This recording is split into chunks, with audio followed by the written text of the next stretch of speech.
Hey Campoholics, today is a maintenance day, or not a maintenance day, it's a repair day, that's what it is. Today, our hot water heater element, the electric part of it went out. This is a 2020 Grand Design Momentum. So the unit is 5 years old. It was built October 19. So the electric water heater element has gone out, so we need to change this, and I'm going to show you how it's done. Here we go. Alright, so the parts you're going to need, this is a 12-gallon Suburban. This is the electric element kit. Alright, this is a Suburban 12-gallon water heater in our unit. Water heater, yeah, not hot water heater, it's a water heater. This is a Suburban electronic element number right there. It is part number 520900, and you want to ensure that the heating element has a rubber gasket. I went ahead and ordered a spare one just in case, right there. So we're going to change this, and also some of the parts we also have I wanted to show you, and we'll get into it a little bit farther. Is last season our fuse went out in the water heater.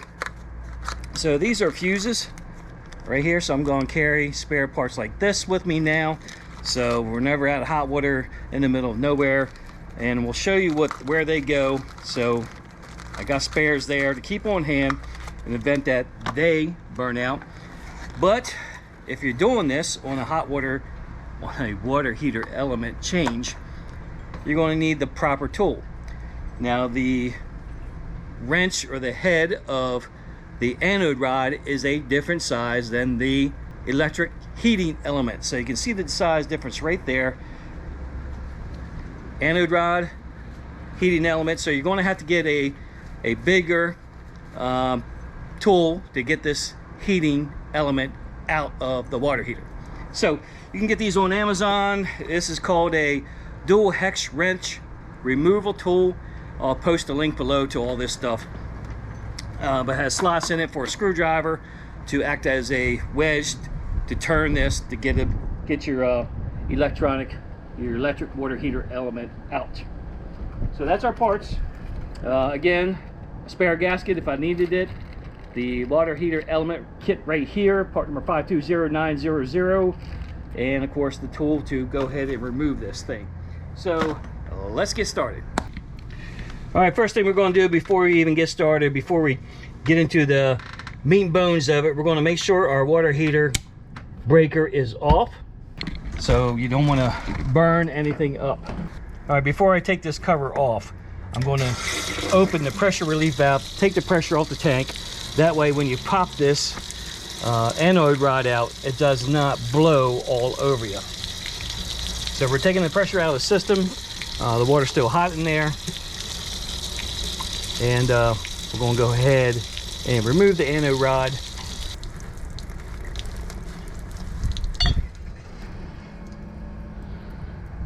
All right, it helps if you turn the water off to the system, so it will drain. But yep, turn your water off, hit the pressure relief valve, and that should work. Now we're ready to use our tool, get the anode rod out, and drain this water heater.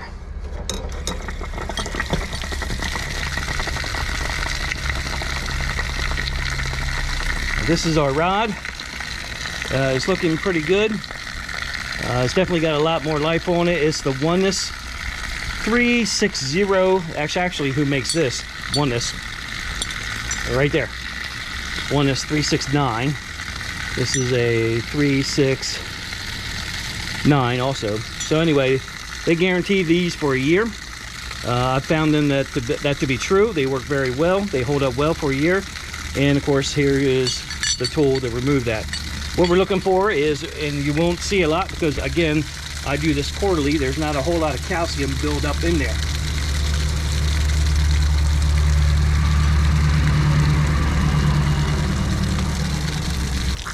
While we're waiting for that to drain out, we'll show you this. These are the fuses to your water heater.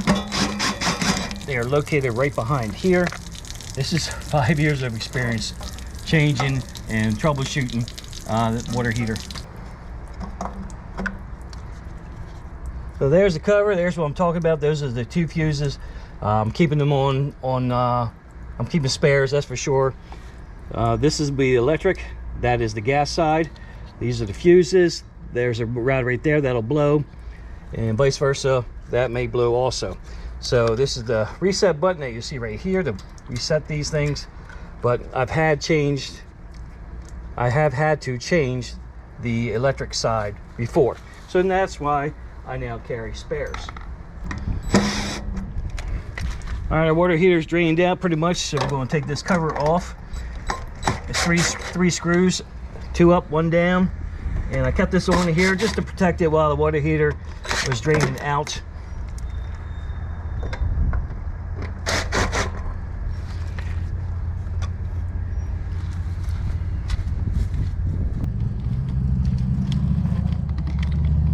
All right, there's your water heater element right there. We're just going to simply back those screws off, take the wires off, and then we're going to attempt to remove the actual element from the water heater.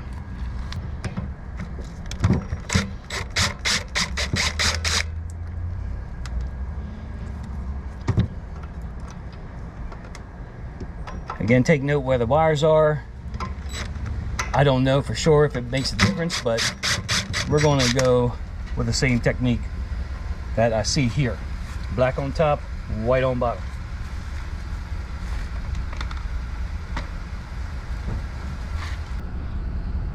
All right, we're going to get those out of the way, and we're going to attempt to use our tool, the opposite side of the tool, the opposite side from the actual anode rod here.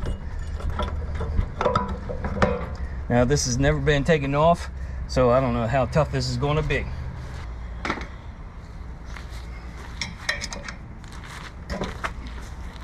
All right, there we go. That wasn't too bad.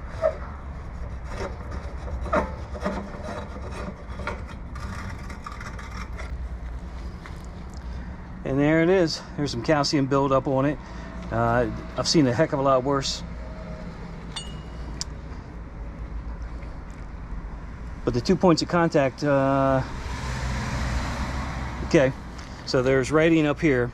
So that's the black side. That's where the black was connected to, and the white was connected to the bottom where there is no whiting. No whiting, no writing.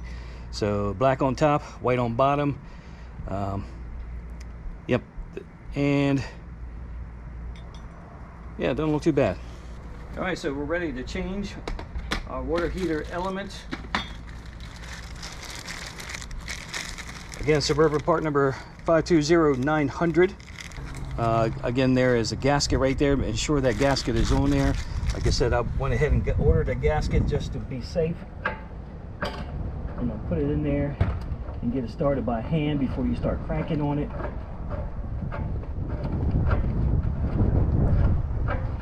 Got the tool right here. Give another tightening crank here.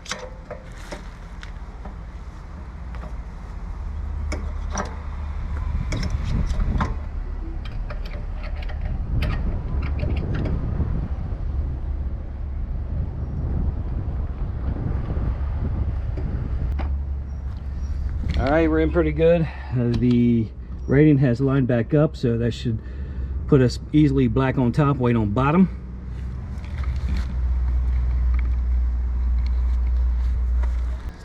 One important note, do not dry fire the electric element. Make sure the heater is filled with water before electric element is turned on. And that's a big thing you want to remember when you're getting ready to turn this back on. Make sure it is full of water. Put our element cover back on.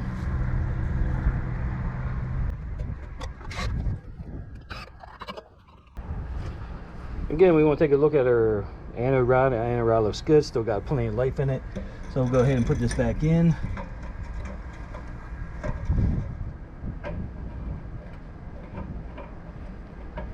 Again, always start by hand.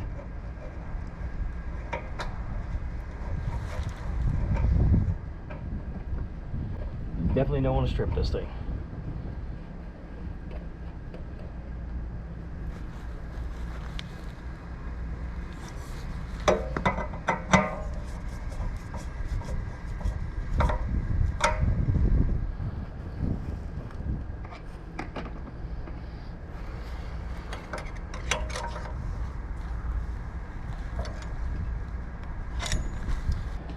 All right guys, now we're ready to fill this up with water.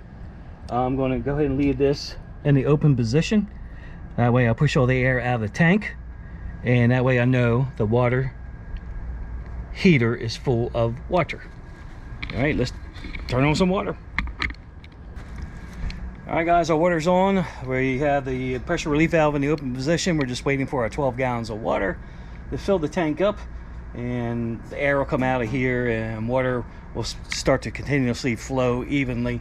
That way we know our water tank is full, the system is charged, and we're ready to turn the power on.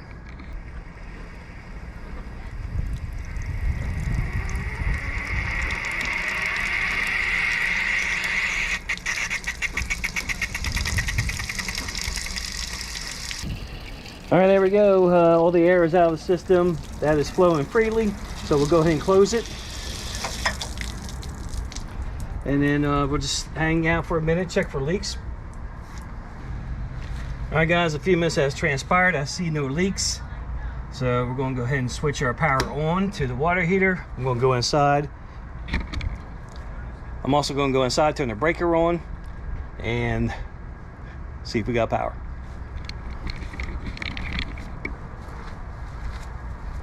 What I'm gonna do is just crack the water heater right there. That's the hot side.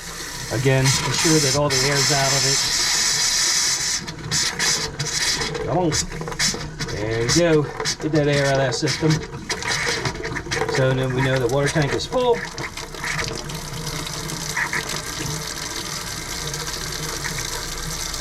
And we're flowing. All right, we're coming over here to our circuit breaker. Turning the panel on. Circuit breaker's on. Coming over here to our system.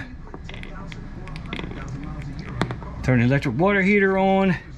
And let's see if we can hear it. All right guys, so I got my voltage meter out here. I got it set for 200 volts. We have 118 volts going into this system. So it should be good to go. Should be heating up water. Typically I can hear it, but I can't because my hearing sucks. But but anyway, that's good to know. We got 118 volts going in here, and hopefully that heating element is working. All right, Campoholics, it's been about an hour now, so we're going to see if we got hot water. Let's turn the water on. Oh yeah, she's hot. Woohoo!